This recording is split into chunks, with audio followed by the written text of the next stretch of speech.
بابتغاء مرضات الله وعلى كل نية صالحة إلى حضرة النبي محمد صلى الله عليه وسلم وعلى آله وأزواجه وأولاده وذريته رضوان الله تعالى عليهم أجمعين وشكرنا معهم برحمتك يا أرحم الراحمين.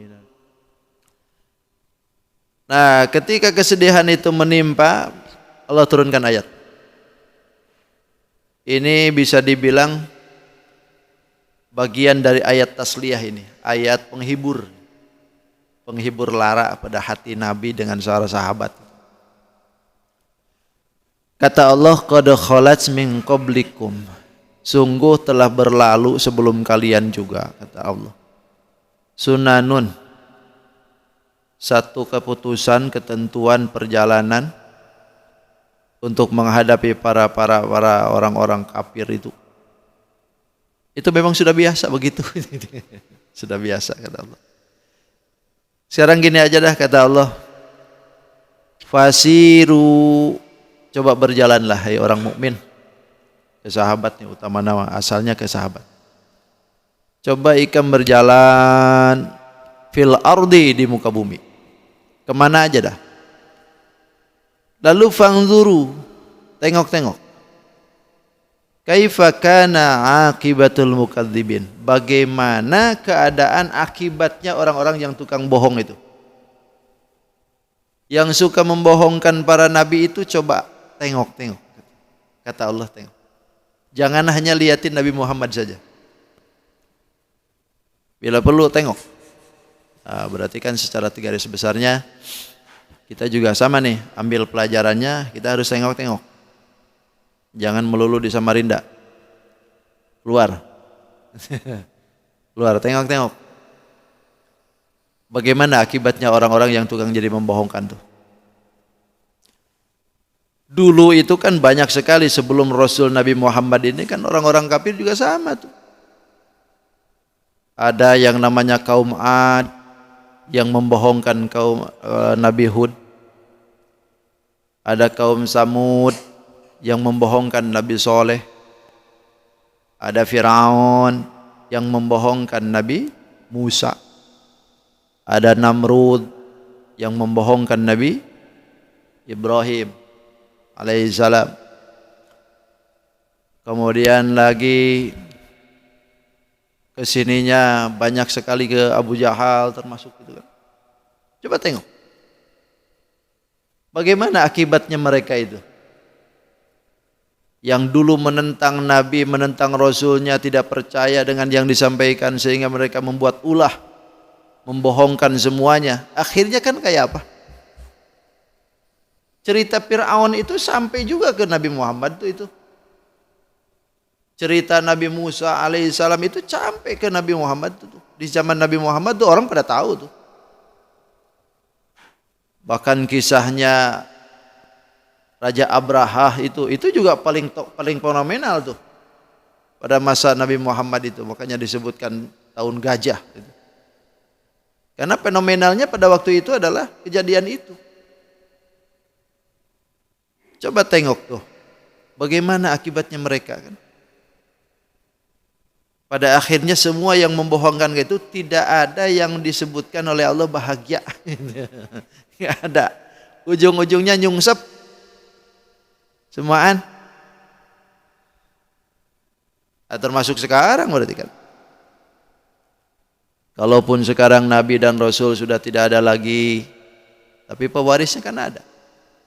Lalu dibohongkan. Lalu tidak dipercayai. Bahkan diintimidasi, dipenjara, dibunuh. Tengok aja nanti akibat. Kalau toh dulu umat-umat seperti itu ternyata disungsepkan oleh Allah, itu tidak menutup kemungkinan. Sekarang juga akan mengalami yang sama. Makanya ini memberikan pelajaran ke kita. Pasiru fil ardi ini jalan kita nih. Tengok. Liatin. Kalau nanti ke Mekah tuh, tengokin. Di mana sih padang Badar tuh? Di mana sih padang Uhud tuh? Di mana tempat pertemuan Nabi perang itu? Di mana perang Parit itu. Tengok baik-baik. Atau bila perlu kalau punya duitnya, pergi lagi ke yang jauhnya lagi dari Madinah. Ke daerah-daerah yang memang pernah terjadi satu kejadian yang disebutkan dalam Al-Quranul Karim. Seperti kaum Madian, atau misalkan kaum Ma'ad, atau Madain Saleh. Tengok tuh. Atau pergi ke Mesir, liatin liatin Firaun. Tengok di situ. Itu jadi pelajaran tuh. Betapa pentingnya keadaan mereka itu untuk menjadi pelajaran bagi kita. Karena mereka itu dulu pernah hidup sama-sama dengan kita sebelum kita jauh-jauh. Tapi mereka adalah penentang Allah dan Rasulnya, sehingga pada akibatnya mereka dijadikan contoh. Fangzur kata Allah, fangzuru. Fangzuru itu dilihat lalu diambil pelajaran. Bukan hanya dilihat senyang mata saja, gitu. Ambil pelajaran baik-baik. Atau kesininya, macam orang-orang yang menentang hukum syariat seperti Atatürk tuh di Turki. Coba tengok, ketika dia berkuasa dengan seenaknya diganti bahasa Arab tidak boleh, adzan ganti dengan bahasa Turki, Quran ditiadakan, hukum Islam digencet. Apa digencet apa? Dihimpit itu. Hukum Islam dihimpit, ditindas. Para ulama banyak yang dibunuh. Semaunya tuh dia. Tapi tengok akibatnya kan, mati juga dia ternyata. Bahkan matinya pun luar biasa tuh. Sampai hari ini konon katanya kalau masuk ke makam dia tuh, dari pintu gerbang saja sudah baunya minta ampun. Disiksa oleh Allah Subhanahu wa taala. Bahkan ketika matinya pun merana dia. Dikasih oleh Allah penyakit panas dalam dirinya. Sehingga apapun itu AC-nya, berapapun PK-nya, enggak mempan dia. Tetap aja panas. Bawa ke tengah lautan, tetap aja panas. Tersiksa sendiri, kurus badannya, tinggal tulang dia. Sampai akhirnya mati. Begitu sudah mati pun, bumi pun gak mau terima. Keluar lagi. Sampai akhirnya ada inisiatif, udah kita tindih aja dengan batu marmer. Ditindihlah dengan batu marmer 12 ton. Sehingga barulah diam dia. Masya Allah. Bayangkan itu. Tersiksanya dia. Itu pun masih keluar juga baunya tuh. Begitu orang mau masuk ke Ankara situ, mau ziarah ke dia, semua orang harus pakai minyak. Kenapa? Karena bau yang dihasilkan dari makamnya dia. Itu salah satu contoh yang harus dilihat oleh kita. Makanya ziarah itu tidak mesti harus pada orang soleh. Sekalipun orang yang tukang maksiat pun gak apa-apa untuk mengingatkan ke akhirat maksudnya. Kalau untuk sekedar mengingat akhirat, monggo silakan datangi orang kafir pun sekalipun. Biar kita tahu bahwa mereka pun juga sama dulu pernah hidup, tapi ternyata akibat tidak iman tuh sama-sama jua ternyata. Itu. Tengok kata Allah. Jangan bersedih ibaratnya. Jadi seolah-olah Allah mengatakan, kau jangan bersedih lantaran kekalahan ini. Coba tengok dulu. Gitu. Lihat baik-baik kata Allah. Gitu. Wa inna Allah la ya'lamu lil zalimina hatta akhadahum.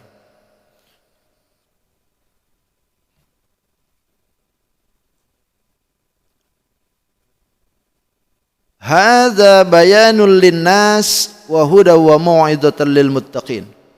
Hadza ini Quran kata Allah. Ini Quran. Bayanul linnas, menjelaskan kepada manusia seluruhnya. Bukan hanya orang Arab. Ini Quran menjelaskan kepada manusia seluruhnya, pokoknya yang merasa dirinya manusia. Nih Quran kata Allah. Menjelaskan seluruhnya, bayan. Makanya Al-Quran disebut juga dengan Furqan. Bayanan furqanan. Karena Quran itu juga menjelaskan sekaligus memisahkan antara yang hak dengan yang batil. Bahkan bukan hanya bayanan, wahudan. memberikan petunjuk dari kegelapan, wa mau'izatul lil muttaqin, dan menjadikan pelajaran bagi orang yang muttaqin. Makanya di dalam ayat lain Allah menyebutkan wa ja'alnaha nakalan lima baina yadayha wa ma khalfaha wa mau'izatan lil muttaqin. Kami jadikan contoh yang macam seperti itu. Pertama, untuk tujuannya adalah menjadikan contoh. Wa ja'alnaha nakalan, dijadikan oleh Allah contoh.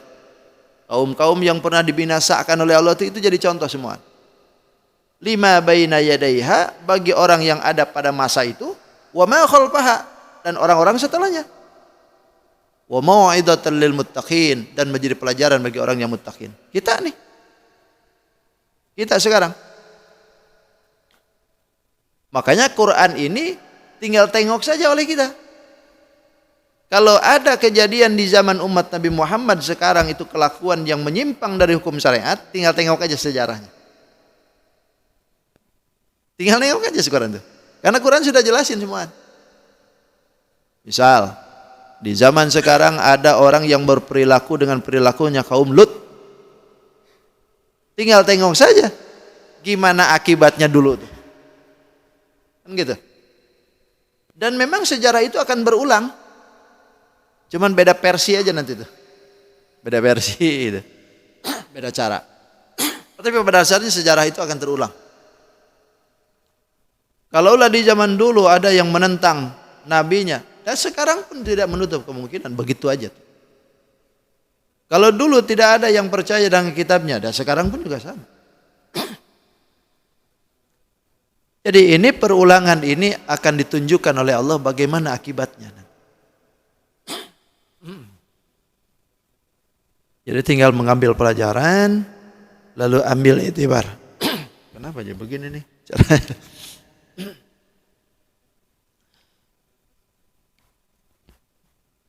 Jadi tinggal ambil contohnya aja. Wa mau'izatan lil muttaqin, dan menjadi pelajaran bagi orang yang muttaqin. Minhum, dari sebagian.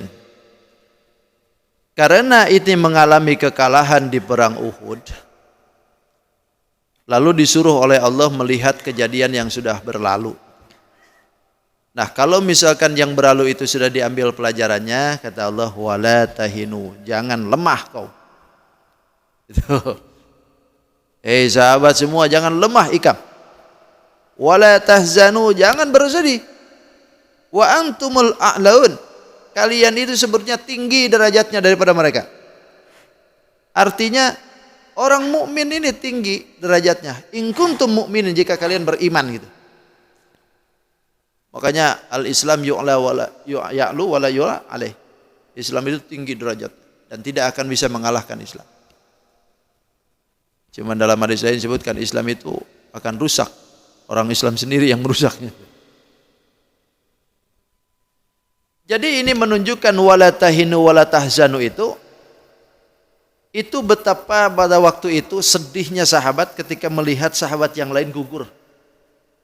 Terutama sahabat-sahabat yang ditugaskan oleh Nabi untuk jadi benteng terakhir, yaitu pemanah.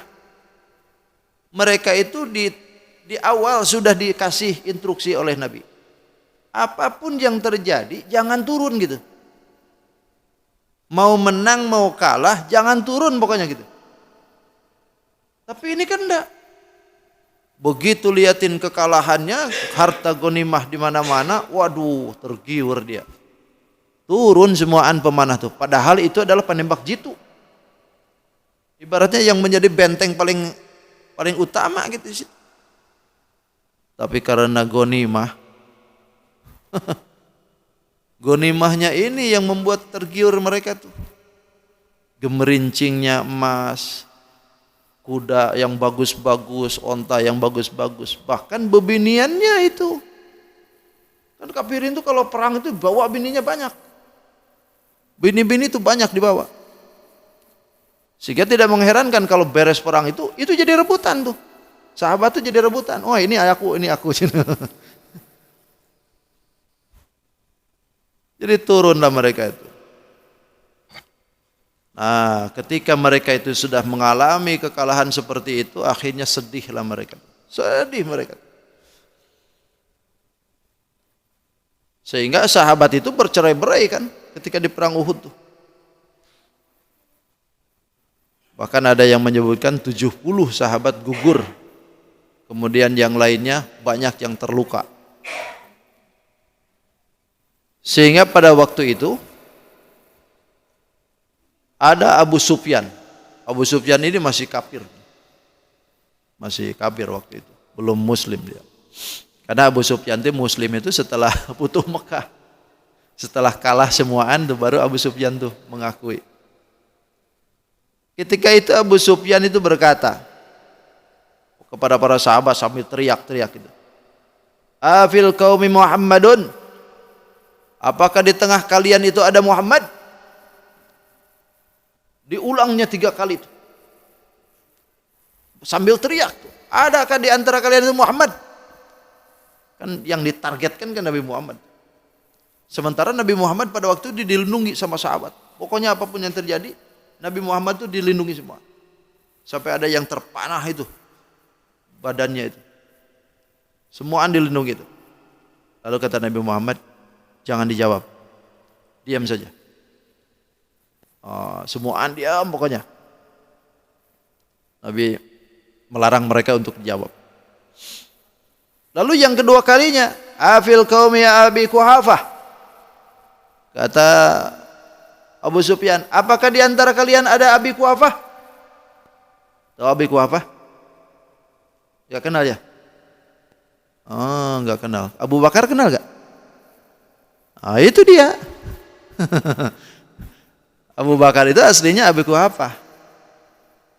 Abu Bakar itu kan gelarnya. Abu bapak, Bakar pagi-pagi. Bakrun. Karena pagi-pagi membenarkan Nabi Isra Mi'raj. Kata Abu Bakar, kalau memang itu Muhammad yang ngomong, lebih daripada itu pun aku percaya. Kan disebut Abu Bakar, As-Siddiq. Disebut Abu Bakar. Aslinya Abu Quhafah. Maka Abu Sufyan itu kenalnya Abu Quhafah. Apakah di antara kalian ada Abi Quhafah? Targetnya juga tuh. Diam semua kata Nabi. Diam semua. Tidak boleh ada jangkau.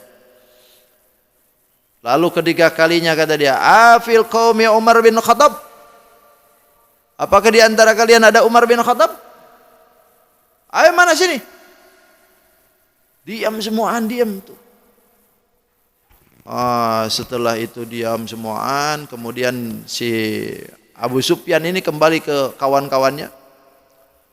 Lalu kata dia, amma haulai faqad qutilu. Ternyata mereka semua yang dipanggil itu mati semua ternyata.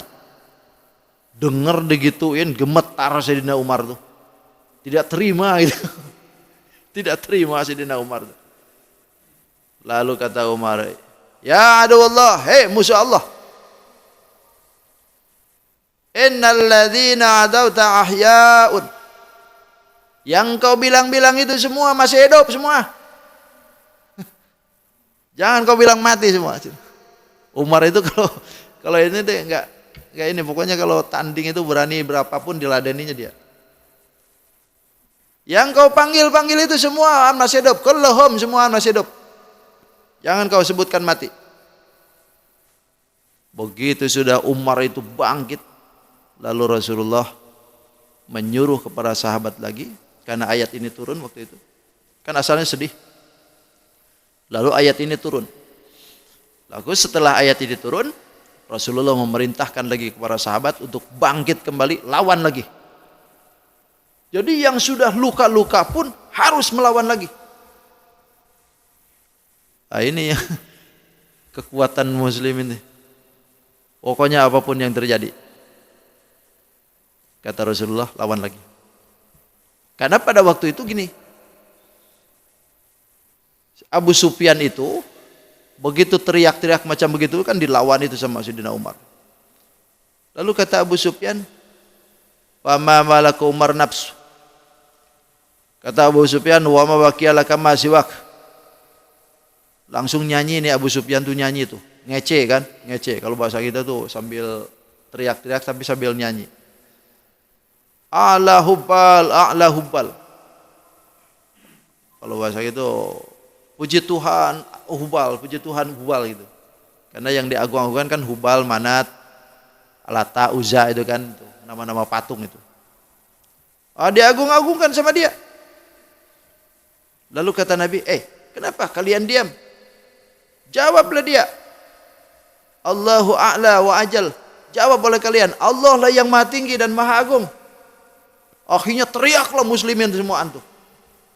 Yang tadinya si Abu Sufyan dengan sahabatnya itu teriak-teriak nama-nama berhala, sekarang dijawab dengan nama Allah. Dijawab lagi dengan nama Allah sekeras-kerasnya oleh mereka. Lalu setelah itu Abu Sufyan pun berkata lagi. Kata Abu Sufyan, "Inna lana 'izzun wa la 'izzun lakum." Bagi kami ada kemenangan dan kalian tidak akan dapat kemenangan. Lalu jawab kata Rasul, "Allahu maulana wa la maulakum." Tuhan pelindung kami dan bukan pelindung kalian. Teriak pokoknya gitu. Betapa ketirnya ya waktu itu. Bahkan kata Abu Sufyan, "Yaumun biyaumin wa innal ayyamu duna wa akhrabul hasab." Satu hari akan dibalas dengan satu hari ini gitu. Dan hari itu akan berganti dan kalian akan kalah. Apa maksudnya ini? Perang Badar maksud itu. Karena kan perang Uhud ini adalah balas dendam kan?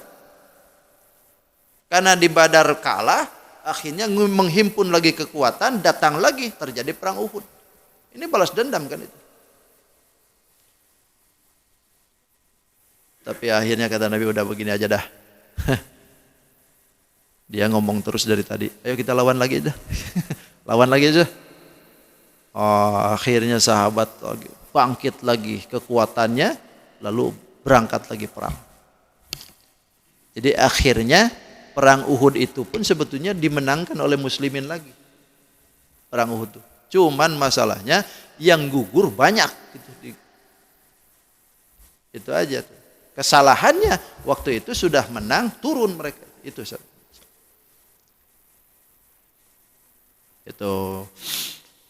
karena kalau perang secara jauh mungkin kita nih bisa ngumpet gitu kan, bisa ngumpet gitu lewat mana gitu, dor gitu kan. Tapi kan kalau perang dulu itu nggak bisa macam begitu. Kalau ngumpet-ngumpet semuaan nggak ketemu, musuhnya nggak ketemu. Jadi perang dulu itu ya mau tidak mau berhadap-hadapan. Siapa yang berani ya disitulah yang menang. Jadi ketika bertemunya dua pasukan itu ya pasti terang-terongnya pedang itu buat miris juga gitu. Teriaknya orang ketika dibacok mungkin gitu kan. Pasti itu. Dan itu semua emosi semuaan kan. Emosi semua itu. Nggak ada yang lembek. Begitu sudah mohon maaf. Nggak ada macam begitu. Begitu mau dibacok mohon maaf. Udah. Pokoknya di situ tuh udah bengis semuaan kan. Makanya sahabat Umar itu kalau sudah mesat pedang itu, jangankan kafirin kan, setan aja lari. Setan tuh lari itu. Karena bentaknya Umar itu bentaknya petir. Umar kalau sudah bentak begitu orang tuh diam semua. Makanya kalau menghadapi Umar itu mikir-mikir orang tuh. Kalau Sayyidina Ali ditakuti oleh mereka itu adalah pedangnya. Karena ada Sayyidina Ali itu punya pedang Zulfikar namanya itu. Itu pedang itu kalau ditebasin putus. Pedangnya sekalipun yang menahan itu pedangnya putus. Dengan badannya putus. Dan hebatnya lagi itu pedang Zulfikar itu kalau sudah ditebas dari atas ke bawah, pret, itu nggak bakalan dulu mati dia sebelum darahnya habis. Begitu sudah habis, prak, belah dua nggak ada darahnya. Itu pedang Zulfikar tuh. Banyak yang cari katanya tuh sekarang tuh. Pedang Zulfikar tuh di mana keberadaannya itu. Itu. Cuman ada di nyanyian Roma Irama, Zulfikar.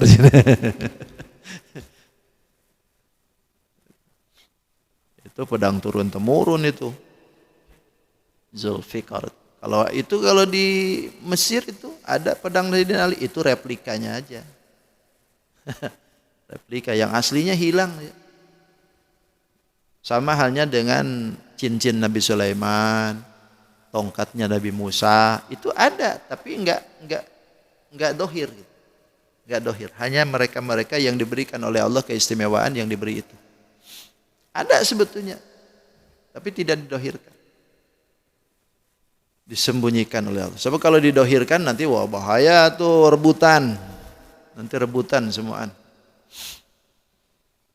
Betul. Banyak di dunia ini yang tidak didohirkan. Termasuk makamnya Sayyidina Ali juga sama. Kalau Abu Bakar, Umar, Utsman kan ada. Sayyidina Ali di mana coba makamnya? Tidak ada. Karena memang Sayyidina Ali jasadnya hilang. Karena rebutan kan. Pada masa Sayyidina Ali wafat itu rebutan Sayyidina Ali itu. Akhirnya di perjalanan hilang jasadnya. Allah sendiri yang ngambil. Termasuk kepalanya Sayyidina Sayyidina Husain. Itu pun juga sama. Ada yang menyebutkan di Damsyik, ada yang menyebutkan di Karbala, ada yang menyebutkan di Irak. Makanya makamnya banyak. Makamnya banyak. Wallahu a'lam bishawab. Di mana ditaruhnya oleh siapa tuh yang bunuhnya itu? Abu Yazid bin Muawiyah. Gak tahu, dia sendiri yang tahu. Karena dia yang bawa. Dia yang bawa. Saking jengkelnya dengan Sayyidina Husain, dia bawa-bawa tuh. Cuman ketika dia sudah bawa ke istana, dia tuh nyesel. Kesehariannya tuh nyesel. Karena semakin lama itu kepala ada di istana, semakin wangi seluruh istana. Kepalanya itu enggak bau busuk, dan itu enggak itu utuh semua. Utuh. Semakin lama semakin wangi. Dan kesewangian-wanginya itu semakin dia membuat tersiksa bahwa ini adalah kepala orang yang mulia. Nyesel dia. Akhirnya nyesel. Tapi kan sudah nasi sudah jadi bubur gitu udah. Nggak bisa lagi diolah jadi nasi. Nah, kalau misalkan mau siapa saja yang gugur ini bisa dilihat nanti ketika Bapak Ibu ke Padang Uhud, ada di situ nama-namanya tuh. Atau ketika ke Perang Badar, siapa saja 313 orang itu, ada 13 orang yang gugur itu, ada di pang-pang di situ namanya. Ya. Gugur-gugur.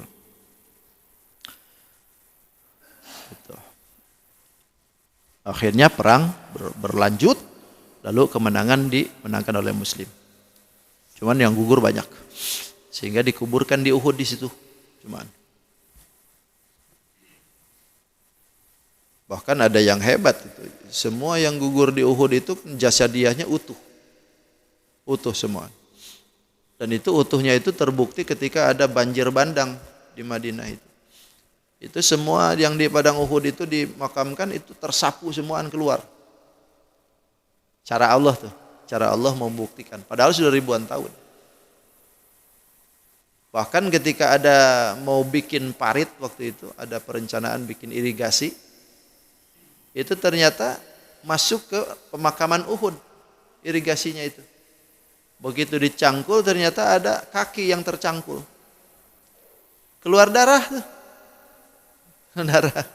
Ini kan aneh. Ribuan tahun masih keluar darah. Berarti kayak kemarin sore gitu.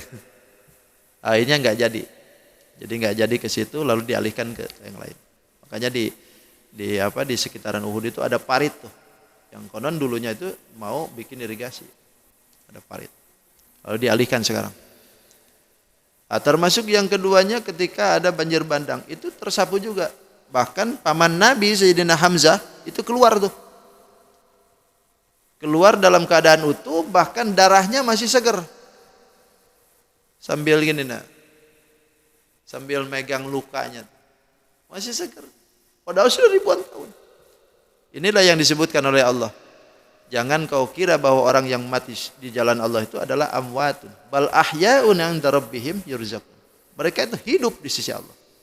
Bahkan mereka diberikan rezeki oleh Allah. Makanya ruhnya orang yang mati syahid itu digantungkan di aras. Karena digantungkan di aras dalam keadaan nyaman, sehingga tidak tahu kiamat itu enggak tahu, mahsyar enggak tahu, pertanyaan munkar nakir enggak tahu, mizan enggak tahu, tahu-tahu di pintu surga aja tuh. Orang mati syahid tuh. Orang mati syahid. Mau mati syahid? Hah? Ini setengah-setengah ini. Kelihatan banget nih. Takut nih. Syaratnya satu aja. Gugur di medan perang. Itu aja. Terus iyamsaskum korhun. Ini kita mau kerja bakti ya. Sedikit, sebentar lagi. Enggak. Aku ngerti aja waktu. Iyamsaskum korhun. Jika kalian itu ditimpa korhun luka-luka, faqad massal qauma korhum mislu. Kaum itu pun juga kaum kafir itu sama juga luka juga dulu. Maksudnya di Badar tuh. Kalau kalian di Uhud ini banyak yang luka-luka, ingat loh, di Badar juga dulu banyak kaum kafir tuh juga sama luka-luka tuh. Korhum misluh tuh. Korhum misluh. Lukanya sama dengan pian. Wa tilkal ayyamu nudawiluha bainan nas. Itulah hari kata Allah, nudawiluha. Kami pergilirkan sengaja. Sengaja oleh Allah digilirkan waktu itu. Bainan nasi antara manusia. Yang kemarin mukmin menang, sekarang giliran. Giliran sekarang kafir yang menang. Sengaja Allah. Apa tujuannya Allah gulirkan itu waktu seperti itu? Pertama, waliya'lamallahu alladzina amanu. Karena Allah pengen tahu siapa yang benar-benar beriman. Tujuan perang itu begitu. Tujuan diadakan perang itu bisa menang atau kalah. Pertama Allah pengen lihat siapa betul-betul yang beriman itu. Dipisahkan oleh Allah. Siapa yang munafik, siapa yang mukmin. Ternyata kan kelihatan kan di perang Uhud tuh. Yang munafik kan balik lagi tuh 300 orang tuh. Dipimpin oleh Ubay bin Salul. Sementara yang perang ini adalah betul-betul orang mukmin. Nah inilah yang dilihat oleh Allah. Pertama itu. Yang kedua, wa yattakhidha minkum syuhada. Yang kedua tujuan daripada perang kelah itu adalah wa yattakhidha minkum syuhada. Allah mau menjadikan di antara kalian adalah syuhada. Mau menjadikan yang syahid. Itu makanya kalau seandainya kita ini semuaan punya ilmu kebal, kapan syahidnya? Ya kan? Coba. Nabi itu bisa saja sebetulnya sahabat itu bisa kebal semua. Loh, Nabi juga yang ngajarin kok. Tapi kenapa ada yang gugur juga? Karena kalau kebal semuaan siapa yang syahid? Kita misalkan tuh diisi semuaan tuh. Langsung kebal, golok aja, tembak, tenang aja. Lalu yang syahid siapa? Sampai kiamat nggak bakal ada yang syahid gitu. Kalau begitu caranya.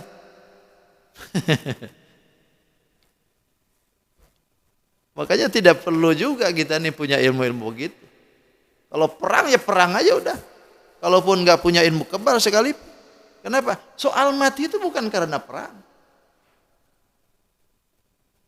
Ya kan?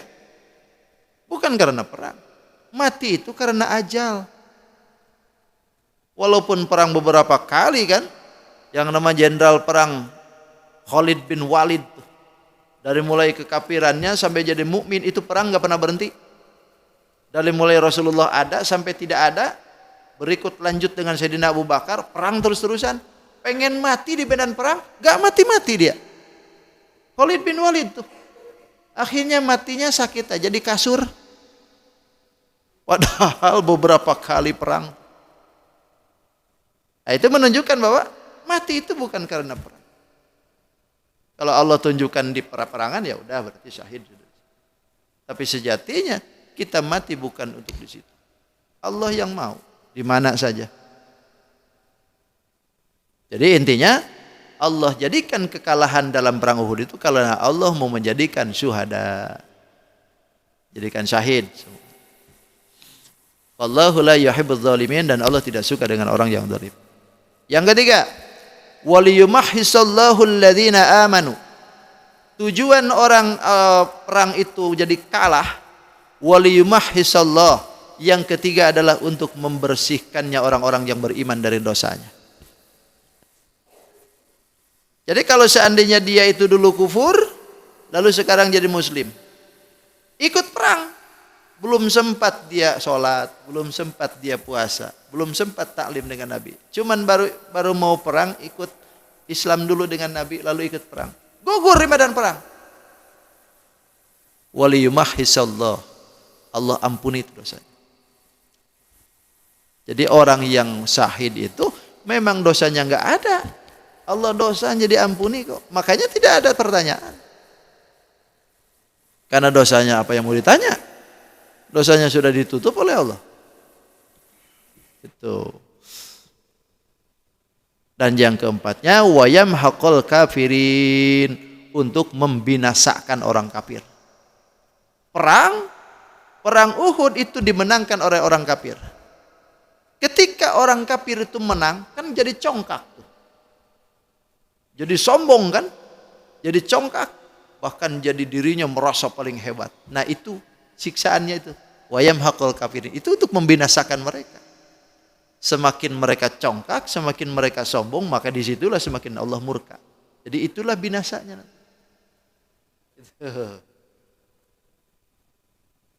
Kalau bagi orang mukmin tujuannya 3 saja. Untuk mengetahui siapa yang betul-betul iman, lalu untuk menjadikan mereka syahid, dan untuk melebur dosa-dosanya. Kalau kafirin itu menang, bukan berarti Allah cinta dengan mereka, tapi sejatinya Allah mau membinasakan mereka dengan kesombongannya. Wallahu a'lam bishawab. Hadanallahu wa iyyakum ajmain. Assalamualaikum warahmatullahi wabarakatuh. Allahumma arhamna bil Qur'an waj'alhu lana imaman wa nura. Allahumma dzakirna minhu ma nasina wa 'allimna minhu ma jahilna warzuqna tilawatahu ana al-layli wa atrafan nahar waj'alhu lana hujjatan.